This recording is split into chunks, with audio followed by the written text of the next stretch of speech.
ಯಜ್ಞಮಯಜಂತ ದೇವಾಸ್ತಾನಿ ಧರ್ಮಾಣಿ ಪ್ರಥಮಾನ್ಯಾಸನ್ ತೇ ಹನಾಕಂ ಮಹಿಮಾನಃ ಸಜಂತ ಯತ್ರ ಪೂರ್ವೇ ಸಾಧ್ಯಾಃ ಸಂತಿ ದೇವಾಃ. ಶ್ರೀ ಗುರುಭ್ಯೋ ನಮಃ. ಹರಿ ಓಂ. ಆತ್ಮೀಯ ಪ್ರಿಯ ಪ್ರೇಕ್ಷಕ ಮಿತ್ರರೇ, ನಿಮ್ಮೆಲ್ಲರ ಜೀವನ ಸುಖಕರ, ಲಾಭಕರ, ಸಮೃದ್ಧಿಕರವಾಗಿರಲಿ ಅಂತ ನನ್ನ ಆರಾಧ್ಯ ದೇವಿ ಹೊರನಾಡು ಅನ್ನಪೂರ್ಣೇಶ್ವರಿಯ ಪಾದಗಳಿಗೆ ನಮಸ್ಕರಿಸ್ತಾ, ಪ್ರಿಯ ಪ್ರೇಕ್ಷಕ ಮಿತ್ರರೇ, ಸಿಂಹರಾಶಿ ಏಪ್ರಿಲ್ ತಿಂಗಳ ಮಾಸ ಭವಿಷ್ಯ ಹೇಗಿದೆ ಅನ್ನುವಂಥದ್ದನ್ನು ಈ ವಿಡಿಯೋ ನಾವು ನೋಡೋಣ. ಸಿಂಹರಾಶಿಗೆ ಈಗಾಗಲೇ ಗುರು ತುಂಬಾ ಬಲಿಷ್ಠವಾಗಿರೋದ್ರಿಂದ ಏಪ್ರಿಲ್ ತಿಂಗಳು ಏನೂ ಸಮಸ್ಯೆ ಇಲ್ಲ. ಆದರೆ ಇನ್ನು ಒಂದೂವರೆ ತಿಂಗಳು ಮಾತ್ರ ನಿಮಗೆ ಅನುಕೂಲ ಪ್ರಾಪ್ತಿ ಇದೆ. ಅಂದ್ರೆ ಏಪ್ರಿಲ್ ಮತ್ತೆ ಮೇ ಎಂಡ್ ಆಗೋದ್ಮೇಲೆ ಸಿಂಹರಾಶಿಯವರಿಗೆ ಗುರುಬಲ ಅನ್ನುವಂಥದ್ದು ಹೋಗ್ಬಿಡುತ್ತೆ.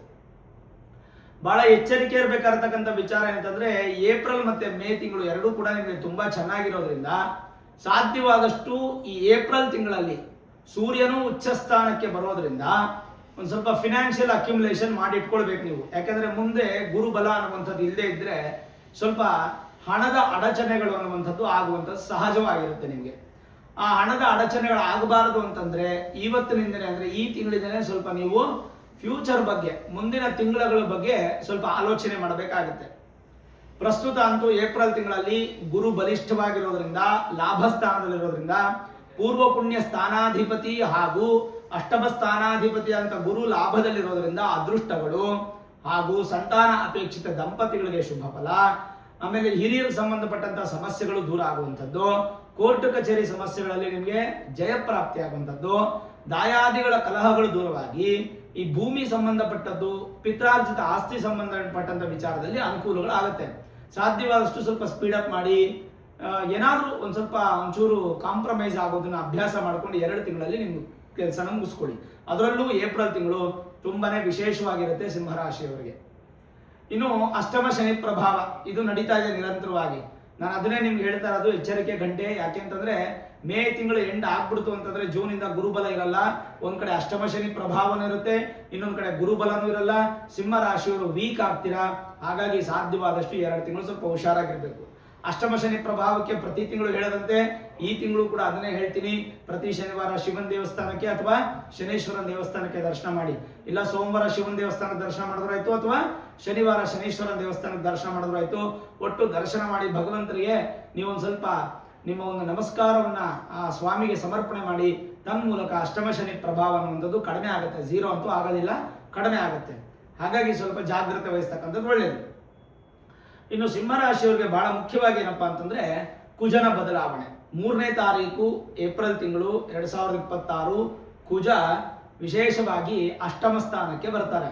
ಅಂದ್ರೆ ತಾತ್ಕಾಲಿಕವಾಗಿ ನಿಮಗೆ ಒಂದು ಕುಜ ದೋಷ ಅನ್ನುವಂಥದ್ದು ಪ್ರಾಪ್ತಿ ಆಗುತ್ತೆ. ಅಂದ್ರೆ ಅಗ್ರೆಸಿವ್ನೆಸ್ ಜಾಸ್ತಿ ಆಗುತ್ತೆ, ಕೋಪ ಬರೋದು, ನಿಮ್ ಸುತ್ತಮುತ್ತ ಇರೋರೇ ನಿಮಗೆ ಸ್ವಲ್ಪ ನೋವನ್ನ ಕೊಡೋದು, ದುಃಖವನ್ನ ಕೊಡೋದು, ಒಂದ್ ಸ್ವಲ್ಪ ಟ್ರಿಗರ್ ಆಗ್ತೀರಾ, ಕೋಪದಲ್ಲಿ ಬೈಯುವಂಥದ್ದು, ಹಾಗೆ ಇತ್ಯಾದಿಗಳೆಲ್ಲ ಬರುತ್ತೆ ನಿಮಗೆ. ಕುಜ 8ನೇ ಮನೆಗೆ ಬಂದಾಗ ಸಾಧಾರಣವಾಗಿ ಈ ತರ ಅಪ್ಲಿಕೇಬಲ್ ಆಗುತ್ತೆ ನಿಮಗೆ.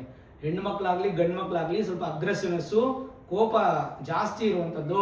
ಸಾಧ್ಯವಾದಷ್ಟು ತಾಳ್ಮೆ ಕಳ್ಕೋಬೇಡಿ, ತಾಳ್ಮೆಯಿಂದ ಇರಬೇಕು.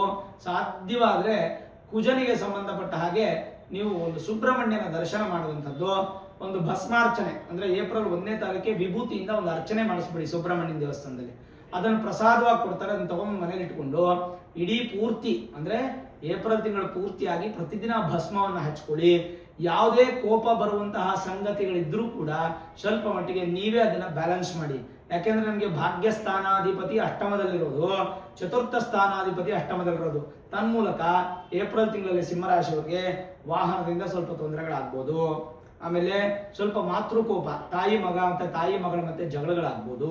ಸ್ವಲ್ಪ ಸುಖ ಕಡಿಮೆ ಆಗ್ಬೋದು. ಭಾಗ್ಯಗಳು ನಿಮ್ಮನ್ನು ಹುಡ್ಕೊಂಡ್ ಬರೋದು ಸ್ವಲ್ಪ ವಿಳಂಬ ಆಗ್ಬೋದು. ಶುಭ ಕಾರ್ಯಕ್ಕೆ ಸಂಬಂಧಪಟ್ಟಂತ ವಿಚಾರಗಳು ಸ್ವಲ್ಪ ಅಡೆತಡೆಗಳು, ವಿಳಂಬ ಆಗುವಂತ ಸಾಧ್ಯತೆ, ಸ್ವಲ್ಪ ಎಚ್ಚರವಾಗಿರ್ತಕ್ಕಂಥದ್ದು ಬಹಳ ಒಳ್ಳೆಯದು. ಇನ್ನು ಕುಜ ನಿಮಗೆ ಭಾಗ್ಯ ಸ್ಥಾನಾಧಿಪತಿ ಆದ್ರಿಂದ ಸ್ವಲ್ಪ ಮಟ್ಟಿಗೆ ನಿಮ್ಮ ಒಂದು ವಿಜಯ ಅನ್ನುವಂಥದ್ದು ಸ್ವಲ್ಪ ಲೇಟ್ ಆಗುತ್ತೆ. ಅಂದ್ರೆ ಗೋಲ್ ರೀಚ್ ಆಗೋದು ಸ್ವಲ್ಪ ಲೇಟ್ ಆಗುತ್ತೆ. ಬಟ್ ನಿಮ್ಮ ಒಂದು ಆಲೋಚನೆ, ಏನಪ್ಪ ಎಷ್ಟೇ ಮಾಡ್ತಿದ್ರು ಕೂಡ ಮುಂದೆ ಹೋಗ್ತಿಲ್ಲಲ್ಲ ಅನ್ನುವಂಥ ಆಲೋಚನೆ ಏನಿದ್ರೆ ಅದನ್ನ ಹಿಂಪಡಿಬೇಡಿ. ಸ್ವಲ್ಪ ಮುಂದಕ್ಕೆ ಫೋರ್ಸಬಲ್ ಆಗಿ ಹೋಗಿ ದೇವರ ಮೇಲೆ ಭಾರ ಹಾಕಿ. ಖಂಡಿತ ಏಪ್ರಿಲ್ ತಿಂಗಳಲ್ಲಿ ಕುಜನಿಂದ ಯಾವುದೇ ತೊಂದರೆ ಆಗದೆ ಸುಬ್ರಹ್ಮಣ್ಯ ನಿಮಗೆ ಅನುಗ್ರಹ ಮಾಡ್ತಾನೆ. ಇನ್ನು 11ನೇ ತಾರೀಕು ಬುಧ ತಮ್ಮ ನೀಚ ಸ್ಥಾನಕ್ಕೆ ಬರ್ತಾರೆ. ಬುಧ ನೀಚ ಸ್ಥಾನಕ್ಕೆ ಬಂದ್ರೆ ಏನು ಗತಿ? ಬಹಳ ಪ್ರಾಬ್ಲಮ್ಸ್ ಆಕ್ಚುಲ್ ಆಗಿ ಸಿಂಹರಾಶಿಯವ್ರಿಗೆ. ಯಾಕಂದ್ರೆ ಕುಟುಂಬ ವೃದ್ಧಿ, ಧನ ವೃದ್ಧಿ, ವಾಕು, ನಿಮ್ಮ ಮಾತಿಗೆ ಬಲ, ಮತ್ತೆ ವಿದ್ಯಾಕ್ಷೇತ್ರ, ಮತ್ತೆ ಲಾಭ, ಇಷ್ಟು ಸ್ಥಾನಕ್ಕೂ ಅಧಿಪತಿ ಆಗಿರ್ತಕ್ಕಂಥ ಬುಧ ನೀಚ ಸ್ಥಾನಕ್ಕೆ 0% ಬಂದ್ರೆ ಏನ್ ಸಿಕ್ಕಾಪಟ್ಟೆ ಕಷ್ಟ ಆಗ್ಬಿಡುತ್ತೆ. ಆದ್ರೆ ಇಲ್ಲಿ ಒಂದೇ ಒಂದು ವಿಸ್ಮಯ ಆಗುತ್ತೆ. ಏನಪ್ಪಾ ಅಂದ್ರೆ ಬುಧ ಬರುವಂತದ್ದು ಗುರು ಮನೆಗೆ. ಈಗಾಗಲೇ ಗುರು ಬುಧನ ಮನೆಯಲ್ಲಿದ್ದಾರೆ. ಪರಿವರ್ತನಾ ಯೋಗ ಆಯ್ತು. Budha plus Guru is equal to parivartana yoga. ಹಾಗಾಗಿ ಇದು ನ್ಯಾಚುರಲ್ ಆಗಿ ಎಕ್ಸಾಮ್ಷನ್ಸ್ ಆಗಿ ನಿಮಗೆ ಕುಟುಂಬದಲ್ಲಿ ವೃದ್ಧಿ, ಧನಾಗಮನ, ಸ್ವಲ್ಪ ಮಾತಿಗೆ ವ್ಯಾಲ್ಯೂಸು, ವಿದ್ಯಾಕ್ಷೇತ್ರದಲ್ಲಿ ಅಭಿವೃದ್ಧಿ ಪ್ಲಸ್ ಲಾಭಗಳು ಹೆಚ್ಚು ಅಭಿವೃದ್ಧಿ ಆಗುತ್ತೆ. 11ನೇ ತಾರೀಕಿಂದ ಸ್ವಲ್ಪ ಲಾಭ ಅಭಿವೃದ್ಧಿ ಆಗ್ತಾ ಈ ತಿಂಗಳು ಪೂರ್ತಿ ನಿಮ್ಗಿರುತ್ತೆ. ಅದಕ್ಕೆ ನಾನು ಪ್ರಾರಂಭದಲ್ಲೇ ಒಂದು ಮಾತು ಹೇಳಿದೆ, ಸಿಂಹ ರಾಶಿಯವರು ನಿಮ್ಮ ಫ್ಯೂಚರ್ ಪ್ಲಾನ್ ಅನ್ನ ಮಾಡ್ಕೊಳ್ಳಿ. ಏಪ್ರಿಲ್ ತಿಂಗಳು ಸಾಧ್ಯವಾದಷ್ಟು ಬ್ಯಾಲೆನ್ಸ್ ಮಾಡಿಕೊಂಡು ಒಂಚೂರು ಹಣದ ಅಡಚಣೆ ಆಗದೇ ಇದ್ದಂಗೆ ನೀವು ಅದನ್ನು ಸಂಪೂರ್ಣವಾಗಿ ವ್ಯವಸ್ಥೆ ಮಾಡಿ ಇಟ್ಕೊಳ್ಬೇಕು ಮುಂದಿನ ದಿನಗಳಿಗೋಸ್ಕರ. ಆದರೂ ಬುಧ ಶಾಂತಿ ಅವಶ್ಯಕತೆ ಇಲ್ಲ. ಇನ್ನು 15ನೇ ತಾರೀಕು ಸೂರ್ಯ ತುಂಬಾ ಬಲಿಷ್ಠವಾದ ಸ್ಥಾನಕ್ಕೆ ಬರ್ತಾರೆ, ತಮ್ಮ ಉಚ್ಚ ಸ್ಥಾನಕ್ಕೆ ಬರ್ತಾರೆ. 14 ಅಥವಾ 15ನೇ ತಾರೀಕು ಬಂದ್ರೆ ಸೂರ್ಯ ಅವರು ನಿಮ್ಗೆ ರಾಶ್ಯಾಧಿಪತಿ ಭಾಗ್ಯ ಸ್ಥಾನಕ್ಕೆ ಬಂದ್ರೆ ಏನು ಫಲ ಅನ್ನುವಂಥದ್ದು ಹೇಳ್ತೀನಿ ನಾನು. ಭಾಗ್ಯ ಪ್ರಭಾವ ಗುರುಧರ್ಮ ತಪಶುಭಾನಿ ಸಂಚಿಂತಯೇನ ಮಮ ದೇವ ಪುರೋಹಿತಾಭ್ಯಾಂ. ಎಷ್ಟು ಚೆನ್ನಾಗಿ ಹೇಳುತ್ತಂತಂದ್ರೆ ಭಾಗ್ಯಸ್ಥಾನಕ್ಕೆ ಸೂರ್ಯ ಬಂದಾಗ ಧರ್ಮೇ ಸುತಾರ್ಥ ಸುಖಭಾಕ್ ಎನ್ನುವಂತೆ ಧಾರ್ಮಿಕರಾಗ್ತೀರಾ, ಸುಖವಂತರಾಗ್ತೀರಾ, ಧನವಂತರೂ ಆಗ್ತೀರಾ, ಮತ್ತೆ ಹಿರಿಯರಿಂದ ಬರಬಹುದಾದಂತಹ ಸಮಸ್ಯೆಗಳನ್ನು ದೂರ ಮಾಡ್ಕೊಳ್ತೀರಾ, ಪಾಪಗಳು ದೂರವಾಗುತ್ತೆ. ಪ್ರಬಲವಾಗಿರೋದ್ರಿಂದ ಯಾರು ಸೂರ್ಯ ರಾಜ ಪೂಜಿತರಾಗ್ತೀರಾ. ನೀವೇನಾದ್ರೂ ಗೌರ್ಮೆಂಟ್ ಎಕ್ಸಾಮ್ಸ್ ಬರೀತಾ ಇದ್ರೆ ಖಂಡಿತ ನೀವು ಜಾಕ್ಪಾಟ್ ಹೊಡೆದ್ರಿ. ಗೌರ್ಮೆಂಟ್ ಅಲ್ಲಿ ಕೆಲಸ ಮಾಡುವಂತವ್ರಿಗೂ ಕೂಡ ಪ್ರಮೋಷನ್ ಇತ್ಯಾದಿ ಪ್ರೋಗ್ರೆಸ್ ಆಗುತ್ತೆ. ರಾಜಕೀಯ ವ್ಯಕ್ತಿಗಳವ್ರಿಗೂ ಕೂಡ ತುಂಬಾ ಚೆನ್ನಾಗಿರುತ್ತೆ. ಉನ್ನತ ಅಧಿಕಾರಗಳಿಂದ ನಿಮಗೆ ಪ್ರಶಂಸೆಗಳು ಬರುತ್ತೆ. ಸರ್ಕಾರದಿಂದ ಸಹಕಾರ ಸಿಗುತ್ತೆ. ವಿಶೇಷವಾಗಿ ಈ ಭಾಗ್ಯ ಅನ್ನುವಂಥದ್ದು ಹೆಚ್ಚಿನ ಅಭಿವೃದ್ಧಿ ಆಗುತ್ತೆ. ಭಾಗ್ಯಾಧಿಪತಿ ನಿಮಗೆ ಭಾಗ್ಯ ಸ್ಥಾನಾಧಿಪತಿ ಕುಜನಾದರೂ ಸೂರ್ಯ ವಿಶೇಷವಾಗಿ ರಾಶ್ಯಾಧಿಪತಿ ಆದ್ರಿಂದ ತ್ರಿಕೋಣಾಧಿಪತಿಗಳ ಫಲ ನಿಮಗೆ ಹೆಚ್ಚು ಸಿಗುತ್ತೆ. ಇದಲ್ಲದೆ ಏನಪ್ಪಾ ಅಂತಂದ್ರೆ ಮಿತ್ರರು, ಪುತ್ರರು, ಪುತ್ರಿಯರಿಂದ ನಿಮಗೆ ಅನುಕೂಲ. ಯಾರ್ಯಾರು ಔಷಧ ವ್ಯಾಪಾರ ಮಾಡ್ತಿದ್ದೀರಾ, ವಿದೇಶಿ ಪ್ರಯಾಣದ ವ್ಯಾಪಾರ, ಮತ್ತೆ ರಾಜಕೀಯದಲ್ಲಿ ಸ್ಥಾನಮಾನ ಅಭಿವೃದ್ಧಿ ಆಗುವಂಥದ್ದು, ಹೋಟೆಲ್ ವ್ಯಾಪಾರಿಗಳಿಗೆ ಒಂದು ಸ್ವಲ್ಪ ನೆಮ್ಮದಿ ಸಿಗುವಂಥ ಸಾಧ್ಯತೆಗಳು, ಮತ್ತೆ ವಿಶೇಷವಾದಂಥ ಅಭಿವೃದ್ಧಿಯನ್ನ ಹೊಂದುತ್ತೀರಾ. ಹೆಚ್ಚು ದಾನವನ್ನು ಮಾಡ್ತೀರಾ, ಖ್ಯಾತವನ್ನು ಹೊಂದುತ್ತೀರಾ. ಎಲ್ಲ ದಶಮದ ಒಂದು ಸ್ಥಾನ ಅಂದ್ರೆ ನವಮ ಸ್ಥಾನ ಮತ್ತು ದಶಮ ಸ್ಥಾನ ಬಲಿಷ್ಠವಾದ್ರೆ ನಿಮ್ಗೆ ಶುಭ ಫಲ. ಈಗ ನವಮ ಸ್ಥಾನದ ಹೇಳ್ಬಿಟ್ಟೆ, ಈಗ ದಶಮ ಸ್ಥಾನದೊಂದು ಉಳ್ಕೊಂಡ್ಬಿಟ್ಟಿದೆ. ದಶಮ ಸ್ಥಾನಾಧಿಪತಿ ಯಾರು? ಶುಕ್ರ. ಅಂದ್ರೆ ಸಿಂಹರಾಶಿಯವರಿಗೆ ಧೈರ್ಯ ಮತ್ತು ದಶಮ ಸ್ಥಾನ ನೋಡಿ. ಸಿಂಹರಾಶಿಯವರಿಗೆ ಈ ಒಂದು ತಿಂಗಳಲ್ಲಿ ವಿದ್ಯೆ ಆಗ್ಬೋದು, ವಿದ್ಯೆ, ವ್ಯಾಪಾರ ಮತ್ತೆ ಉದ್ಯೋಗ ಆಗ್ಬೋದು, ಯಾವುದೇ ತೊಂದರೆಗಳಿಲ್ಲ. ಈವನ್ ಆರೋಗ್ಯದಲ್ಲೂ ಮೊದಲು 15 ದಿನ ಒಂದು ಸ್ವಲ್ಪ ಸಮಸ್ಯೆ ಆಗಬಹುದೇ ಹೊರತು ಆಮೇಲೆ 15 ದಿನ 15ನೇ ತಾರೀಕಿಂದ ತಿಂಗಳು ಪೂರ್ತಿ ಏನೂ ಇಶ್ಯೂಸ್ ಇಲ್ಲ. ಆದ್ರಿಂದ ಏನು ಚಿಂತೆ ಮಾಡೋ ಅವಶ್ಯಕತೆ ಇಲ್ಲ, ಭಯ ಪಡೋ ಅವಶ್ಯಕತೆ ಇಲ್ಲ. ಅಷ್ಟರವರೆಗೂ ಸ್ವಲ್ಪ ಆರೋಗ್ಯ ನೋಡ್ಕೊಳ್ಳಿ. 15ರ ನಂತರ ಅದು ಕೂಡ ಚೆನ್ನಾಗಾಗುತ್ತೆ. ಏನ್ ಹೇಳುತ್ತೆ? ಆಜ್ಞಾಲಂಬನ ಮೇತತ್ ಸರ್ವಂ ಚಿಂತ್ಯಂ ಹಿ ದಶಮೇನ ಆಜ್ಞಾಮಾನ ವಿಭೂಷಣ ನಿವಸನ ವ್ಯಾಪಾರ ನಿದ್ರಾ ಕೃಷಿ. ವ್ಯಾಪಾರ ಕೃಷಿ ಎರಡು ತುಂಬಾ ಚೆನ್ನಾಗಿರುತ್ತೆ ಯಾರಿಗೆ? ಸಿಂಹರಾಶಿಯವರಿಗೆ. ಯಾವತ್ತಿದ್ರೂ ಲೀಡರ್ಶಿಪ್ ಕ್ವಾಲಿಟೀಸ್ ತುಂಬಾ ಚೆನ್ನಾಗಿ ಕ್ಲೈಮ್ ಮಾಡ್ತೀರಿ ನೀವು. ಅದರಲ್ಲೂ ಎಸ್ಪೆಷಲಿ ಏಪ್ರಿಲ್ ತಿಂಗಳು ಬಂತು ಅಂದ್ರೆ ಸಿಂಹರಾಶಿಯವರಿಗೆ ಅತ್ಯಂತ ಪ್ರಬಲ. ಏಪ್ರಿಲ್ 14, 15ನೇ ತಾರೀಕಿಂದ ಒಂದು ತಿಂಗಳು ನಿಮಗೆ ಅತ್ಯಂತ ಪ್ರಬಲವಾದ ಸಮಯ. ಸಿಂಹರಾಶಿಯವರಿಗೆ ಗುರ್ತಿಟ್ಕೊಳ್ಳಿ. Major positives and plus points ಆಗುವಂತ ಸಂದರ್ಭ, ದೊಡ್ಡ ದೊಡ್ಡ ಬದಲಾವಣೆಗಳಾಗುವಂತ ಸಂದರ್ಭ. ಹಾಗಾಗಿ ಸಿಂಹರಾಶಿಯವರು ಇದನ್ನ ನೀವು ನೆಗ್ಲಿಜೆನ್ಸಿ ಮಾಡಬೇಡಿ. ಈ ತಿಂಗಳು ಅತ್ಯಂತ ಪವರ್ಫುಲ್ ಆದಂತ ಒಂದು ತಿಂಗಳು. ನಿಮಗೆ ಪ್ರತಿ ವರ್ಷನೂ ಒಂದು ತಿಂಗಳು ತುಂಬಾ ಪವರ್ಫುಲ್ ಇರುತ್ತೆ. ಸಿಂಹರಾಶಿಯವರಿಗೆ ಈ ತಿಂಗಳು ತುಂಬಾ ಪವರ್ಫುಲ್. ಜೊತೆಗೆ ಶುಕ್ರ ದಶಮ ಸ್ಥಾನಾಧಿಪತಿ ದಶಮದಲ್ಲೇ ಇರತಕ್ಕಂಥದ್ದು. ಏನು 10ನೇ ಮನೇಲಿ ಕುಜ ಇದ್ರೆ ಏನ್ ಫಲ, 10ನೇ ಮನೇಲಿ ಶುಕ್ರ ಇದ್ರೆ ಏನ್ ಫಲ ಅನ್ನುವಂಥದ್ದೆಲ್ಲ ಗ್ರಂಥ ಹೇಳುತ್ತೆ. ನಿಮ್ಗೆ ಈಗ ಅಷ್ಟಮದಲ್ಲಿ ಕುಜ ಇದೆ, ಕುಜನ ಫಲವನ್ನು ಹೇಳ್ಬಿಟ್ಟೆ. ಆದ್ರೆ ದಶಮದಲ್ಲಿ ಶುಕ್ರ ಇರೋದ್ರಿಂದ ಏನು ಫಲವನ್ನು ಹೇಳುತ್ತೆ ಅಂತಂದ್ರೆ, ದಶಮದಲ್ಲಿ ಶುಕ್ರನಿದ್ದಾಗ ಅದು ಕೂಡ ಗೋಚಾರದಲ್ಲಿ ಅಮಲಾಯೋಗ ಅನ್ನುವಂಥ ಯೋಗಕ್ಕೆ ಕಾರಣವಾಗುತ್ತದೆ.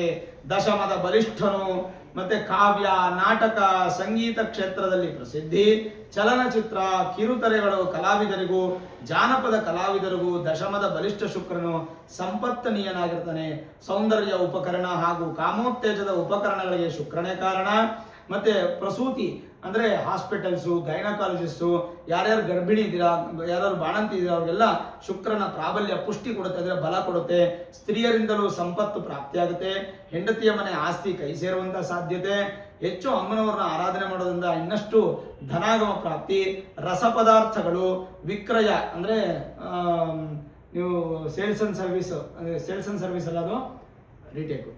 ರಸ ಪದಾರ್ಥಗಳ ವಿಕ್ರಯ ಅಂತಂದ್ರೆ ಉದಾಹರಣೆಗೆ ಒಂದು ಹಣ್ಣಿನ ಜ್ಯೂಸ್ ಇರ್ಬೋದು ಅಥವಾ ಯಾವುದೇ ಥರದಾಗ್ಬೋದು, ರಸ ಪದಾರ್ಥಗಳಿಗೆ ತುಂಬ ವ್ಯಾಪಾರದ ಅಭಿವೃದ್ಧಿ. ಪುಷ್ಪಗಳ ಮಾರಾಟ, ಶಯ್ಯೋಪಕರಣ ಸಾಮಗ್ರಿಗಳು ಅಂದರೆ ಹಾಸಿಗೆ, ಮಂಚ, ಈ ಥರದ ವ್ಯಾಪಾರ ಮಾಡುವಂಥವ್ರಿಗೆ. ಸುಂದರ ತಾಣ ಅಂದರೆ ಬ್ಯೂಟಿಫುಲ್ ಪ್ಲೇಸಸ್ಗೆ ಹೋಗಿ ಬರುವಂಥದ್ದು, ಮತ್ತೆ ಮಾಡೆಲಿಂಗ್ ಮಾಡುವಂಥದ್ದು, ಜಾಹೀರಾತು ಪ್ರದರ್ಶನಗಳು, ಇದರಿಂದ ಸಂಪತ್ತು ಪ್ರಾಪ್ತಿಯಾಗುತ್ತೆ. ಗೋವಿನಿಂದ ಅಭಿವೃದ್ಧಿ, ವಾಹನದಿಂದ ಯೋಗ, ಭೂಮಿಗೆ ಸಂಬಂಧಿಸಿದ ಉದ್ಯಮಗಳಲ್ಲಿ ಅಭಿವೃದ್ಧಿ. ವಾದ್ಯವಾದಕರು, ಲಲಿತ ಕಲೆ ಕಲಾವಿದರು, ದಶಮದ ಕವಿಯೇ ಕಾರಕನು, ರತ್ನ, ಪರಿಮಳ ದ್ರವ್ಯ, ಮಣಿ, ವಜ್ರ, ಅಲಂಕಾರ ವಸ್ತುಗಳು, ನೀರಿಗೆ ಸಂಬಂಧಪಟ್ಟಂಥ ವ್ಯವಹಾರಗಳಲ್ಲೂ ಕೂಡ ಧನಾಗಮ ಅಭಿವೃದ್ಧಿ ಆಗುತ್ತೆ. ಮತ್ತೆ ವಿಶೇಷವಾಗಿ ಕೆಲವೊಂದಿಷ್ಟು ಮೃದು ಸ್ವಭಾವದ ಸ್ನೇಹಶೀಲ ಅಭಿವೃದ್ಧಿ ಆಗುತ್ತೆ. ಸ್ವಲ್ಪ ಭಯ ಮಾತ್ರ ಇರುತ್ತೆ, ಆ ಭಯವನ್ನ ನೋಡಿಸ್ಕೋಬೇಡಿ, ಧೈರ್ಯವಾಗಿರಬೇಕು. ವೇದಶಾಸ್ತ್ರಗಳ ಅಧ್ಯಯನ ಮಾಡುವಂಥ ಯೋಗ ಕೂಡ ನಿಮಗೆ ಪ್ರಾಪ್ತಿ ಆಗುತ್ತೆ. ಜೊತೆಗೆ ಸಮಾಜ ಸೇವೆಯಿಂದ ಕೀರ್ತಿ ವೃದ್ಧಿ. ಈ ಒಂದು ಗೋಚಾರದ ದಶಮದ ಶುಕ್ರ ನಿಮಗೆ ಅಭಿವೃದ್ಧಿ ಆಗ್ತಾನೆ. ಇನ್ನು ದಶಮಾಧಿಪತಿ ದಶಮದಲ್ಲಿದ್ದಾಗ ಏನು ಫಲ? 10th house lord is in 10th house. ದಶಮಾಧಿಪತಿ ದಶಮದಲ್ಲಿದ್ದರೆ ಪಂಚಮಹಾಪುರುಷ ಯೋಗಗಳಿಗೆ ಹಾಗೂ ಇತರ ಯೋಗಗಳಿಗೆ ಕಾರಣವಾಗುವುದು. ಯಾವ್ಯಾವುದು? ಜಾತಕದಲ್ಲಿ ಏನೇ ಬಲಿಷ್ಠವಾಗಿದ್ರು ಗೋಚಾರದಲ್ಲಿ ದಶಮಾಧಿಪತಿ ದಶಮದಲ್ಲಿದ್ದರೆ ಅಪಾರ ಯಶಸ್ಸನ್ನ ವೃತ್ತಿಯಲ್ಲಿ ಪಡೆಯುವಂಥದ್ದು. ದಶಮದಲ್ಲಿ ಇರುವ ಗ್ರಹನು ಶುಭದಾದಾಗ ಅದು ಅಮಲಾ ಯೋಗ ಮೊದಲಾದ ಯೋಗಗಳಿಗೆ ಕಾರಣವಾಗುತ್ತದೆ. ಗ್ರಹದ ಸ್ವಭಾವಕ್ಕನುಗುಣವಾಗಿ, ಅರ್ಥಾತ್ ಯಾವ ಸ್ವಭಾವದಲ್ಲಿ ಶುಕ್ರ ಇದ್ದಾರೋ ಆ ಉದ್ಯಮದಲ್ಲಿ ಯಶಸ್ಸು ನಿಮಗೆ ಪ್ರಾಪ್ತಿ ಆಗುತ್ತೆ. ಮತ್ತೆ ಏನೂ ಭಯಪಡೋ ಅವಶ್ಯಕತೆ ಇಲ್ಲ, ಶುಕ್ರನಿಂದ ಕೂಡ ನಿಮಗೆ ಯೋಗ ಫಲ ಇದೆ. ಹಾಗಾದ್ರೆ ಈ ತಿಂಗಳು ನೆಗೆಟಿವ್ ಆಗಿರ್ತಕ್ಕಂಥದ್ದು ಏನಪ್ಪಾ ಅಂತಂದ್ರೆ ಕೇವಲ ಶನಿ ಮಾತ್ರ.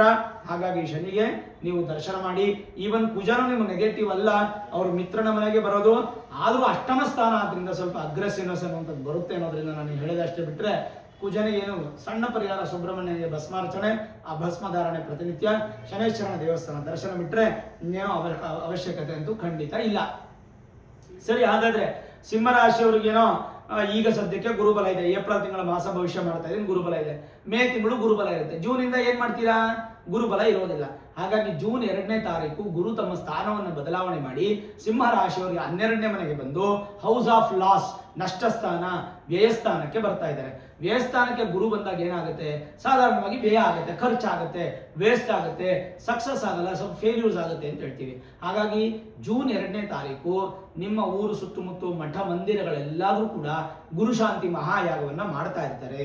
ಅಲ್ಲಿಗೆ ಹೋಗಿ ಪಾರ್ಟಿಸಿಪೇಟ್ ಮಾಡಿ, ಅವ್ರಿಗೆ ವಿಷಯ ಕೇಳಿ, ಅವ್ರ ಹತ್ರ ತಿಳ್ಕೊಂಡು ನಿಮ್ಮ ಗೋತ್ರ, ನಕ್ಷತ್ರ, ರಾಶಿ, ಹೆಸರು ಎಲ್ಲ ಕೊಟ್ಟು 500, 1000, 2000, 3000, 5000 ಫೀಸ್ ಇಟ್ಟಿರ್ತಾರೆ.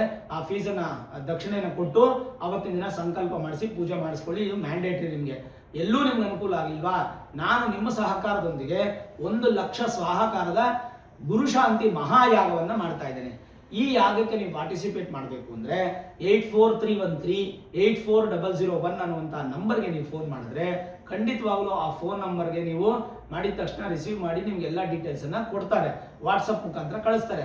ನೀವು 1001 ರೂಪಾಯಿ ರಿಜಿಸ್ಟ್ರೇಷನ್ ಮಾಡಿ ಅಮೌಂಟನ್ನು ಫಿಲ್ ಮಾಡಿ ನಿಮ್ಮ ಗೋತ್ರ, ನಕ್ಷತ್ರ, ರಾಶಿ, ಹೆಸರು, ಪಿನ್ ಕೋಡ್ ಸಮೇತವಾಗಿ ನಿಮ್ಮ ಪೋಸ್ಟಲ್ ಅಡ್ರೆಸ್ ಅನ್ನು ಕಳಿಸ್ಕೊಟ್ರೆ ನಿಮ್ಮ ಹೆಸರಲ್ಲಿ ಸಂಕಲ್ಪ ಆಗಿ ಕರುಂಗಲಿ ಮಾಲಾ ಅನ್ನುವಂತಹ ಮಾಲೆಯನ್ನ ಪೂಜೆಯಲ್ಲಿಟ್ಟು ಅಕ್ಷತೆ ಸರ್ಟಿಫಿಕೇಟ್ ಸಮೇತವಾಗಿ ನಿಮಗೆ ಕೊರಿಯರ್ ಮಾಡಲಾಗುತ್ತೆ. ಈ ಕರುಂಗಲಿ ಮಾಲಾ ವಿಶೇಷವಾಗಿ ಶಿವಗುರು ಸಂಕೇತವಾಗಿರೋದ್ರಿಂದ ಈಶ್ವರನ ಆಶೀರ್ವಾದ, ಗುರುಗಳ ಆಶೀರ್ವಾದ ನಿಮಗೆ ಸಿಗುತ್ತೆ. ಇದನ್ನು ಹಾಕೊಳ್ಳೋದ್ರಿಂದ ಕತ್ತಿಗೆ ನೆಗೆಟಿವ್ ಎನರ್ಜಿ ದೂರ ಆಗಿ ಪಾಸಿಟಿವ್ ಎನರ್ಜಿ ಇನ್ಕ್ರೀಸ್ ಆಗುತ್ತೆ. ಇದನ್ನ ಪೋಸ್ಟ್ ಮುಖಾಂತರ ನಿಮ್ಗೆ ಕಳಿಸ್ಕೊಡ್ಲಾಗುತ್ತೆ. ಅಂದ್ರೆ ನೀವು 1001 ರೂಪಾಯಿ ದುಡ್ಡನ್ನು ಹಾಕಿದ್ರೆ ಮಾತ್ರನೇ ನೀವು ಪೂಜೆಗೆ ಬರಬೇಕು ಅಂತೇನಿಲ್ಲ. ಹಾಕ್ಲಿಲ್ಲ ಅಂದ್ರೂ ಪೂಜೆಗೆ ಬರ್ಬೋದು, ಬಂದು ದರ್ಶನ ಮಾಡಿಕೊಂಡು ಅನ್ನದಾನ ಪ್ರಸಾದವನ್ನು ಸ್ವೀಕಾರ ಮಾಡ್ಬೋದು. ಈ ಕರುಂಗಲಿ ಮಾಲೆ ಅನ್ನುವಂಥದ್ದು ಸಿಗಲ್ಲ, ಅಷ್ಟು ಬಿಟ್ಟರೆ ಇನ್ನೇನಿಲ್ಲ. ಇಲ್ಲ ಗುರುಗಳೇ, ನಾವು ತುಂಬ ದೂರ ಇದೀವಿ, ಅಮೌಂಟನ್ನು ಪೇ ಮಾಡ್ಬಿಡ್ತೀವಿ, ನಾವು ಬರೋಕ್ಕಾಗಲ್ಲ, ನಾವು ನೋಡಬೇಕಲ್ಲ, ಹೆಂಗೆ ಅಂತಂದರೆ ಯೂಟ್ಯೂಬು, ಫೇಸ್ಬುಕ್ಕಲ್ಲಿ ನಿಮಗೆ ಡೈರೆಕ್ಟ್ ಆಗಿ ನಿಮಗೆ ಲೈವ್ ಸಿಗುತ್ತೆ. ಆ ಲೈವನ್ನು ನೀವು ವೀಕ್ಷಣೆ ಮಾಡ್ಬೋದು. ಪೂರ್ತಿ ಲೈವನ್ನು ನೀವು ನೋಡಬಹುದು. ಆ ಲೈವ್ ಮುಖಾಂತರ ನಿಮಗೆ ಪರಿಪೂರ್ಣ ಸಂಕಲ್ಪ, ಪೂಜೆ, ಯಾಗ, ಹೋಮ, ಕಲಶಾಭಿಷೇಕ ಪ್ರತಿಯೊಂದನ್ನು ನೀವು ವೀಕ್ಷಣೆ ಮಾಡ್ಬೋದು. ಹಾಗಾಗಿ ಇನ್ನೇ ತಡ ಮಾಡ್ತೀರಾ, ಖಂಡಿತವಾಗ್ಲೂ ಭಗವಂತನ ಆಶೀರ್ವಾದಕ್ಕೋಸ್ಕರ ಈ ಮಹಾಶಾಂತಿ ಯಾಗಕ್ಕೆ ನೀವು ಕೈ ಜೋಡಿಸ್ಕೊಂಡು ಖಂಡಿತ ಬರ್ಬೋದು. ಬಂದು ದರ್ಶನ ಮಾಡಿ. ನೀವು ಒಬ್ಬರೇ ಬರೋದಲ್ಲ, ಕುಟುಂಬ ಪರಿವಾರ ಸಹಿತವಾಗಿ, ಸ್ನೇಹಿತರು, ಅಕ್ಕಪಕ್ಕದ ಮನೆಯವರು, ಎದುರುಗಡೆ ಮನೆಯವರು ಎಲ್ಲರೂ ಕರ್ಕೊಂಬನ್ನಿ. ದುಡ್ಡು ಕೊಟ್ಟೇ ಬರಬೇಕು ಅಂತಿಲ್ಲ, ಹಂಗಿಲ್ಲ ಅಂದ್ರೂ ಬನ್ನಿ. ಲೋಕ ಕಲ್ಯಾಣಾರ್ಥವಾಗಿ ಮಾಡ್ತಾ ಇರ್ತಕ್ಕಂಥದ್ದು, ಏನೋ ಭಗವಂತ ಭಾಗ್ಯ ಕೊಟ್ಟಿದ್ದಾನೆ, ವರ್ಷಕ್ಕೊಂದು ಯಾಗ ಮಾಡ್ತಾ ಇರೋದು. ಪೂಜೆಗೆ ಪಾರ್ಟಿಸಿಪೇಟ್ ಮಾಡಬೇಕಂದ್ರೆ ಮಾತ್ರ 1100 ರೂಪಾಯಿ ಪೇ ಮಾಡಬೇಕು. ಅದು ಕೂಡ ಲಿಮಿಟೆಡ್ ಸೀಟ್ಸ್ ಇರುತ್ತೆ, ಅದಕ್ಕಿಂತ ಜಾಸ್ತಿ ಇರೋದಿಲ್ಲ. ರಿಜಿಸ್ಟ್ರೇಷನ್ ಮಾಡ್ಕೊಳ್ಳಿ, ಪೂಜೆಗೆ ಪಾಲ್ಗೊಳ್ಳಿ. ನೋಡಿದ್ರಲ್ಲ, ಸಿಂಹರಾಶಿಯವರ ಒಂದು ವಿಶೇಷವಾದ ಏಪ್ರಿಲ್ ತಿಂಗಳ ಮಾಸ ಭವಿಷ್ಯವನ್ನು ಹೇಳಿದ್ದೇನೆ. ಈ ವಿಡಿಯೋ ಇಷ್ಟ ಆಗಿದ್ರೆ ಲೈಕ್ ಮಾಡಿ, ಶೇರ್ ಮಾಡಿ, ಮುಖ್ಯವಾಗಿ ನಮ್ಮ ಚಾನೆಲ್ಗೆ ಸಬ್ಸ್ಕ್ರೈಬ್ ಮಾಡಿ, ಬೆಲ್ ಐಕಾನ್ ಅನ್ನು ಪ್ರೆಸ್ ಮಾಡಿ. ಪ್ರತಿನಿತ್ಯ ನಾನು ಪೂಜೆ ಮಾಡುವಂತಹ ನನ್ನ ಆರಾಧ್ಯ ದೇವಿ ಹೊರನಾಡು ಅನ್ನಪೂರ್ಣೇಶ್ವರಿಯ ಆಶೀರ್ವಾದ, ಅನುಗ್ರಹ ಸದಾಕಾಲ ಮತ್ತೊಮ್ಮೆ ನಿಮ್ಗೆ ಸಿಗಲಿ ಅಂತ ಪ್ರಾರ್ಥನೆ ಮಾಡ್ತಾ, ಸರ್ವೇ ಜನಾಃ ಸುಖಿನೋ ಭವಂತು, ಸಮಸ್ತ ಸನ್ಮಂಗಳ ನಿಭವಂತು.